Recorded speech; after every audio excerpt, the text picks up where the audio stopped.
Hi everyone, welcome back to the Python series. In today's lecture, we'll understand what data types we have in Python, their important uses, and explore the different built-in data types with simple examples. By the end of this lecture, you'll be able to identify and use the right data type in your programs. So, let's begin. So, what is a data type? It is used to categorize data for efficient processing. So every data type, there's a possible value and we get to know the possible operations that can be performed on it. If we know the data type of a function, we can know the possible value it can store and the possible operations that can be performed on it. So all in all, we can say that a data type is a classification that helps the computer understand how to interpret, store, and manipulate a specific piece of value. Right? So we can say that each value possesses a data type. So moving on to the data types that we have in Python, we have numbers, string, list, tuple, set, and dictionary. So to know the type of data that it can store, we have a built-in function which is the type function, right? Moving on to the first data type, which is numbers. So numbers are further classified into three categories. We have int for integers, float which stores float values, decimal values, and the complex numbers, right? So int stores sign integers, both positive and negative. Moving on to float, we have the decimal values which stores around 8 bytes. Okay? Moving on to the complex numbers which are of the form a plus bj. For example, we can say 3 plus 4j is a complex number. So when you use the type function and try to know the data type that it stores, it will give you a complex, right? Next, always remember that small integers range from -5 to 256. Alright?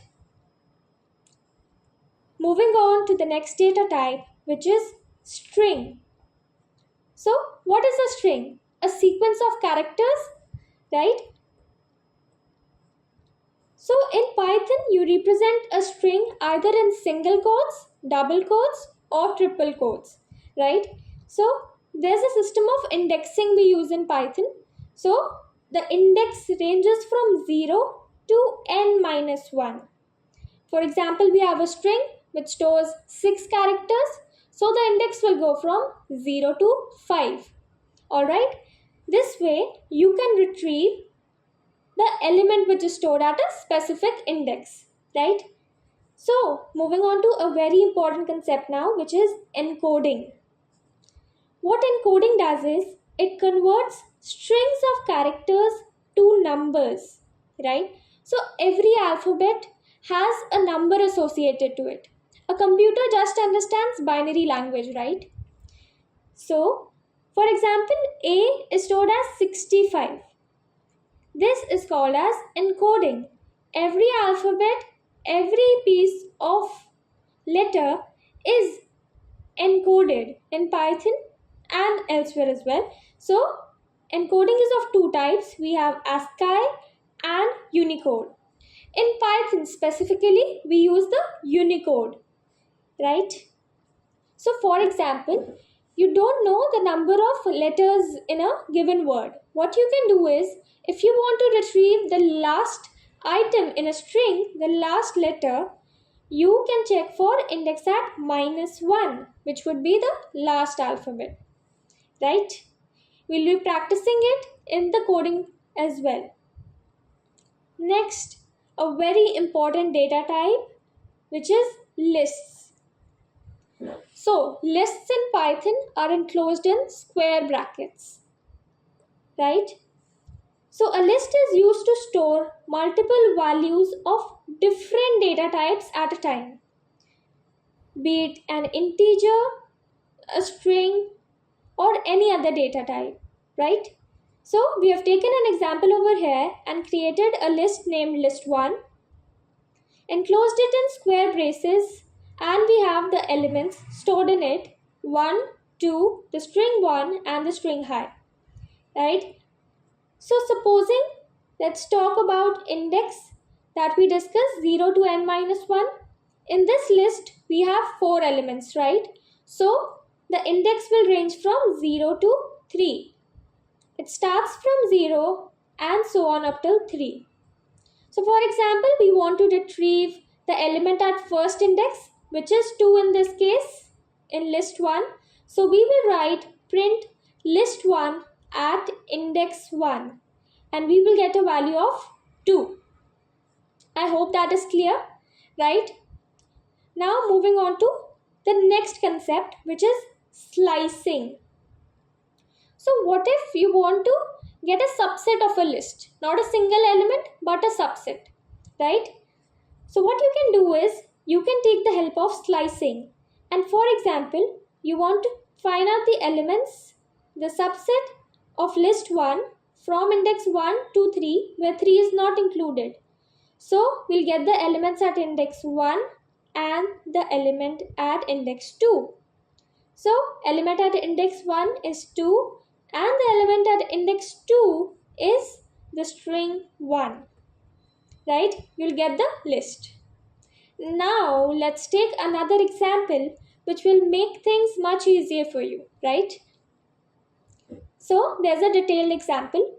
I've taken a list L over here and I've written down the indexing as well from 0 to 7. There would be 8 elements, right? Python even allows negative indexing. So the last element starts from -1, then -2, so on up till the last element, right? So for example, we write list ranging from index 1 to 4 where 4 is not included. So we will get the elements stored at index 1, 2 and 3. So 4, 6 and 22, right? The next one from 3 to -3. Remember, the index -3 won't be included this time, right? So starting from 3, then 4. So fifth is -3 only, so it won't be included. We'll get 22 and 44, right? So for example, now we want all the elements after index 3, including 3, right? So what you can write is 3 semicolon and leave the next blank. So it will give you the entire list starting from index 3. So 22, 44, 12, 55 and 66, right? We'll get our desired list. Next, for example, you know the last index you want and you want all the elements before it. You can keep the first one blank, semicolon 4, where 4 would not be included, right? So it will go up till the third index. 1, 4, 6 and 22, right? That is how it works. So in lists, we even have 2 more operations that can be performed. For example, there's a concatenation operator, which is the plus sign, right? And for repetition operator, we have the multiply. So you can add 2 lists, likewise list 1 plus list 2, and you can repeat a list as well. For example, you want a list, supposing you have a list 1, 2, 3, right? You want to repeat it, right? So what the output will be on 2 into list 1, it would be 1, 2, 3 and again 1, 2, 3. A combined list, right? This is list 1, supposing. So that is how it works. Next, we have nested lists. So a nested list is a list inside a list. For example, we take list 1, 23, 5.65, again a list with 2 elements A and 34.23, and the last element a string again, India, right? So supposing we want to retrieve an element which is in the list that is inside the list. So When we'll write list 1 at index 2, it will give us the list, right? But supposing we want to retrieve the element inside that nested list, you'll have to write list 1 at 2 and then inside it index 1. So it will give you 34.23, right? So that is a pretty simple concept. You just need to practice a few questions. The fourth data type that we have in Python is a set. It is always enclosed in curly braces. It is a mutable data type with unordered collection of items. And remember that every element of a set is unique and immutable, right?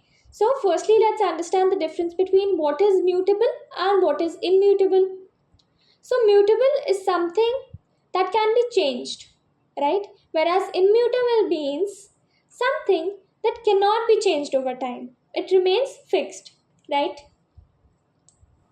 So supposing we write double braces, curly braces, so it would create an empty dictionary and not an empty set, okay? So for example, you want to create an empty set, what you can do is, you can create a variable mySet and use the built-in set function to create an empty set. And it would be the class set, right? So there are some mutable data types you all need to remember. We have the list, set, and dictionary. These are the mutable data types. Mutable data types can be changed and immutable data types cannot be changed over time. The fifth data type we have is tuple. It is enclosed in parentheses and it is an immutable data type. We have the built-in tuple function. If you want to create a tuple, you can use this, or you can simply use the parentheses. So to create a tuple, an empty tuple, we create a tuple using the tuple function, and then on printing the tuple, we create an empty tuple. Next, what if you want a one element tuple? In that case, you cannot write 1 in parentheses because this would be considered as an integer. So what you have to do is, you have to add a comma after 1 to make it a tuple, right? And always remember that you can convert a list to a tuple and a tuple to a list to perform some operations, since a tuple is immutable data type, right? The sixth data type we have is a dictionary. It is again very, very important. So what is the dictionary? It is an ordered collection of key value pairs. So there are two keywords to remember in the definition for dictionary. That is, it is ordered and key value pairs. So in a dictionary, a key is always unique and immutable. It cannot be changed. It remains fixed. And the values, they can be duplicate and of any data type, right? We have already studied that keys cannot be changed. We again have a built-in function for dictionary, which is the dict, right?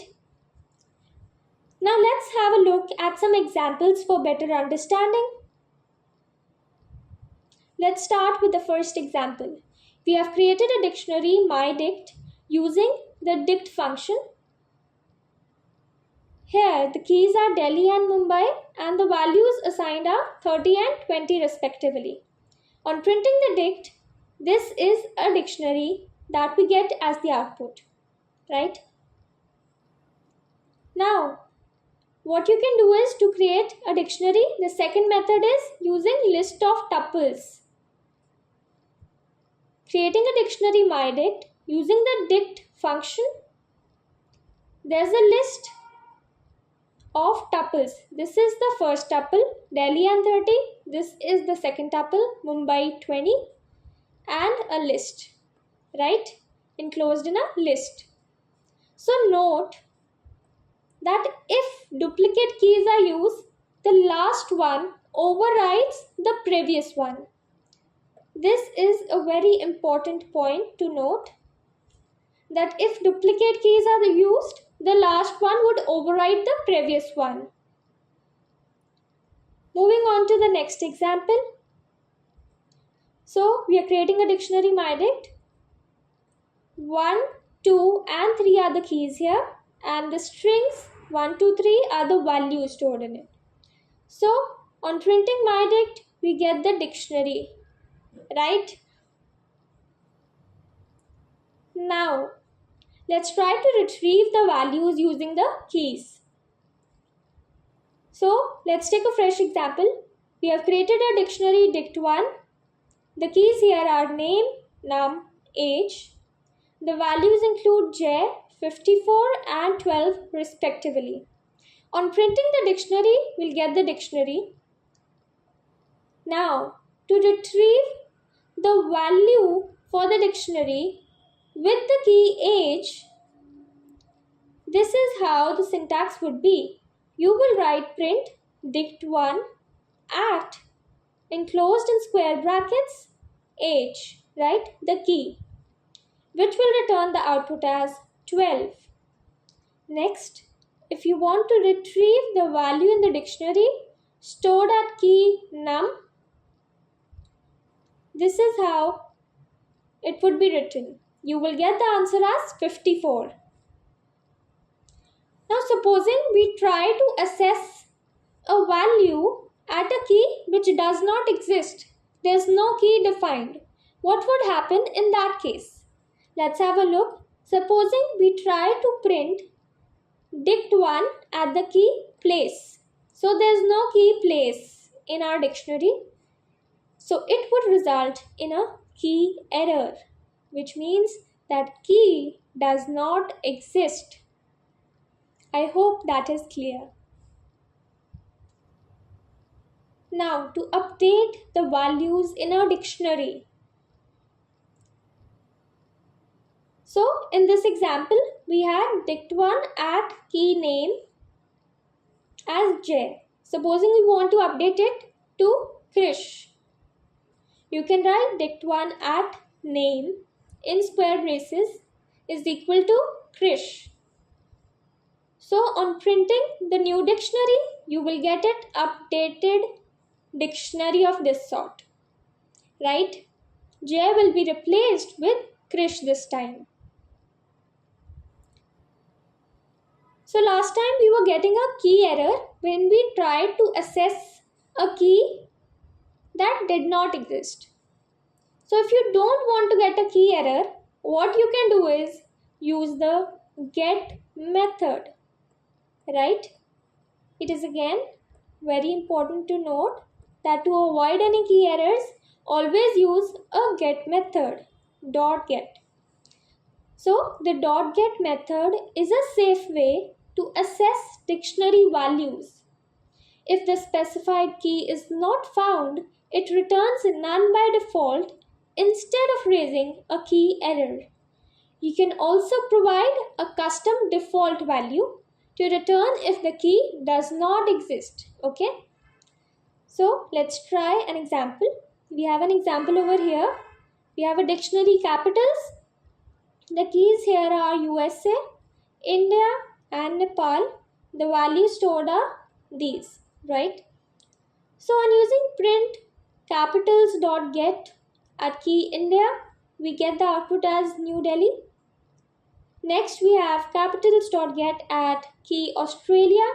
So we have no value for the key Australia in our dictionary capitals. So we will get a none by default because we are using the .get method. So you see, this time we don't get a key error. Next, you can even assign a default value to return. How you can do that? You can print capitals.get Australia, comma, the default value you want to set. Here we have set it as not found. So we are getting the output as not found. Now let's practice some MCQs based on data types. So the first question we have is, which data type is used to store whole numbers?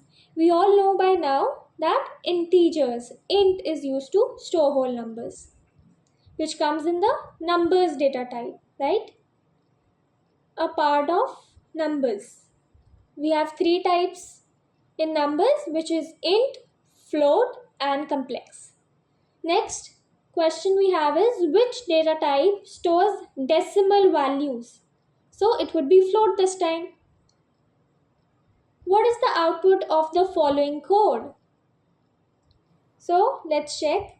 We are given name as a string Python, print type of name, so it would be the C option, class string. Next, which of the following is a Boolean value? So we have two Boolean values, which is either a true or a false. So it would be option C for question 4, right? Which data type is mutable? So we have discussed that we have mutable data types which can be changed over time, which are list, set, and dictionary. So for question 5, the answer would be option B, list. Yes, that's the right answer. Moving on to question 6, which says, which collection stores only unique elements?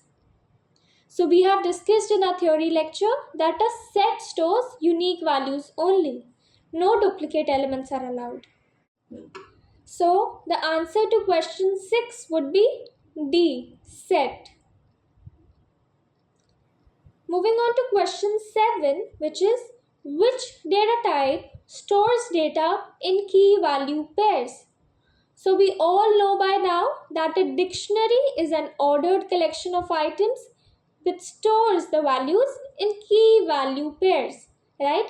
Data is stored in key value pairs where key is unique and immutable, whereas values are mutable and they can be of any data type, right?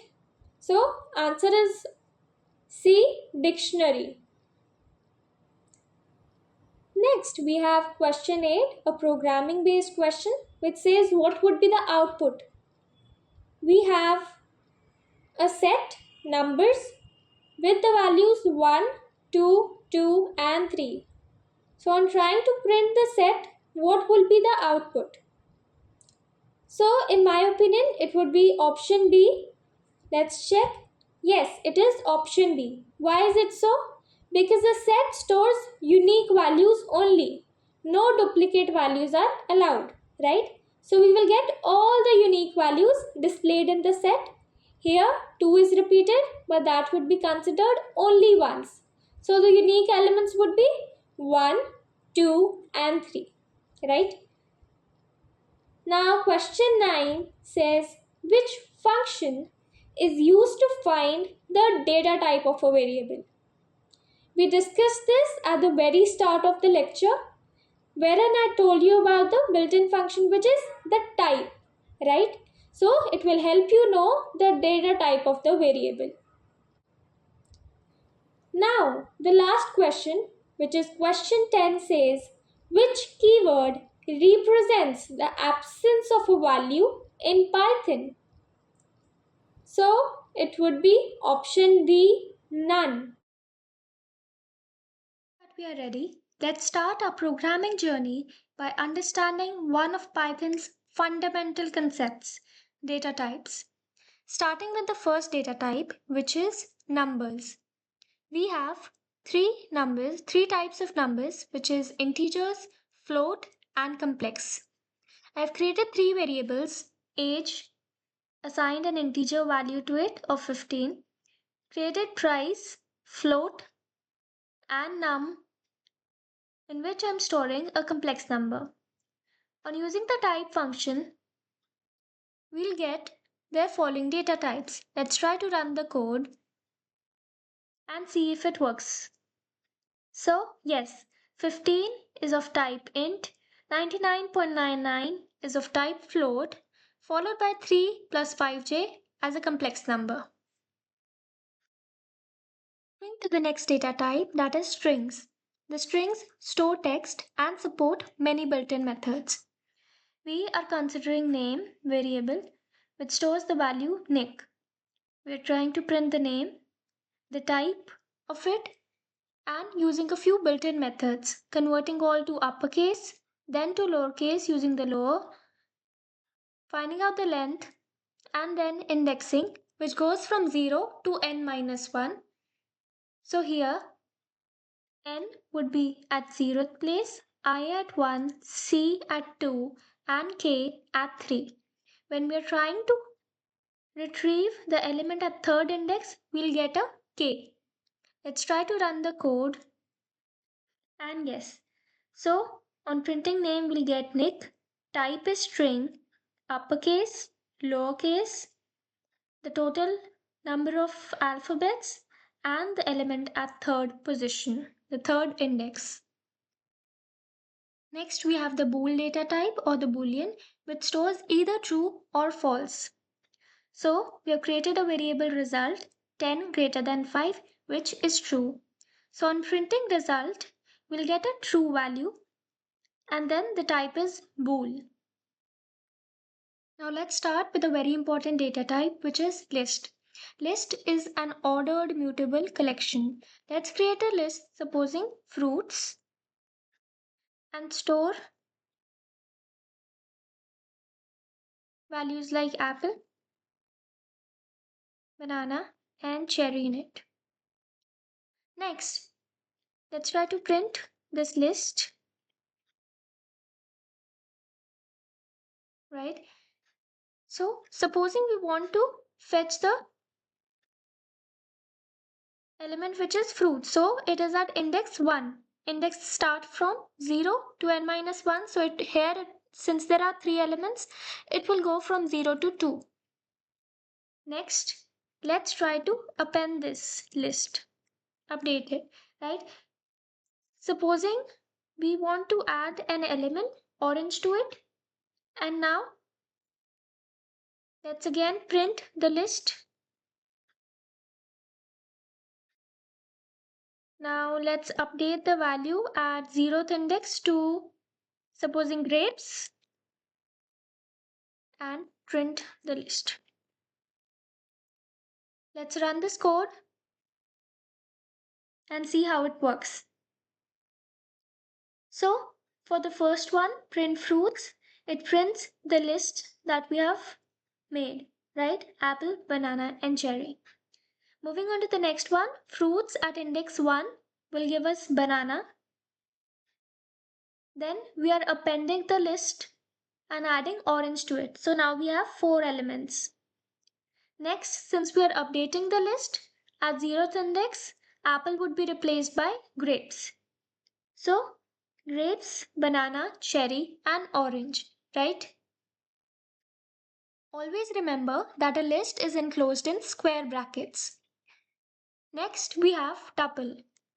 Let's create a tuple enclosed in parentheses. Let's take colors like red, orange, and blue. Now let's try to print the tuple and retrieve the length. And then finally, print the color which is at the 0th index. Let's try to run this code. So the tuple gets printed enclosed in parentheses. The length of this tuple is 3 and the element at index 0 is red, right? Works perfectly. So moving on, there's one important thing to note about nested lists. Here I have taken an example of a list L1 and at index number 2 there's a nested list. Supposing I want to retrieve a single element of that list inside the list. Supposing I want to retrieve A. So I'll be writing print L1 at 0. So in this case when we'll run the code we will get, one second, we're getting 23. That's right, because we are retrieving of L1. So the list inside the list, it would be second element of L1, and then inside that list, element of at the 0th index, which would be A. So this is how it works. We have set, which stores unique unordered elements, right? It is a mutable data type. Let's create an empty set. When I'm trying to print it and its type, I should get a set, right? So yes. Next, let's try to create a set. Let's name it num and include some values in it, right? Let's try to print the set.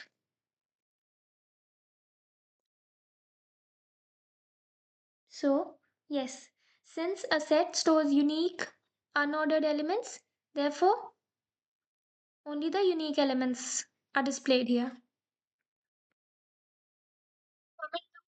Dictionary now. So it is an ordered collection of key value pairs. I've taken an example of a dictionary named student here. Let's try to print the dictionary first. Let me clear the terminal. Let's try to run this. And yes, the dictionary gets displayed. Next, let's try to assess the value using a particular key. Supposing I want to assess the age. So 15, right? Similarly, you can assess the rest of the keys, the values that are associated with the keys. Supposing I try to assess a key which does not, a value which does not exist, right? So supposing I'm trying to assess the value of student at place, which obviously is a key that I have not defined. I'll get a key error, place, right? So there's a key error, that is key does not exist. Now supposing I want to update the values in the dictionary. So how can I do that? So you can write student, the value which you want to update, and then with which you want to update it. Let's try to print the dictionary and run it again. Okay, let's remove this because it's not a valid key. So yes, the dictionary gets updated with the value associated with name as Krishna, right? Now, if you don't want to get a key error like we were getting in the previous case, what you can do is you can assign it a default value, right? So, supposing, now let's create another dictionary. Let's say capitals.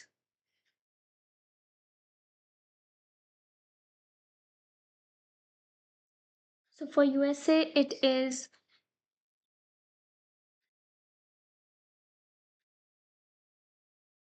next. Let's take India itself.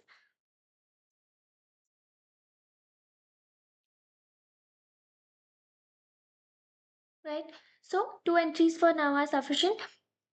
Let's try to print first. Let's try to assess the capital.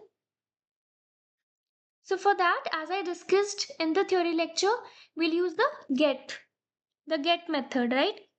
So for example, I want to try at India. So for India, it would be New Delhi, right? So it is working perfectly fine. Let's clear the terminal.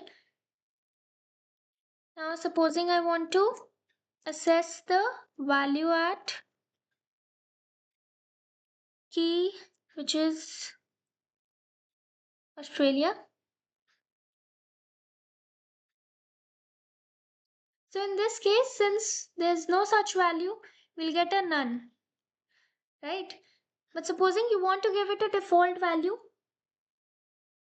you want to provide a custom default value for it to return, what you can do is you can set a default value by using capitals.get. In brackets, you can write the name and then give it a default value. Supposing you want to give not found, right? So this time it won't show none, it would give us a not found.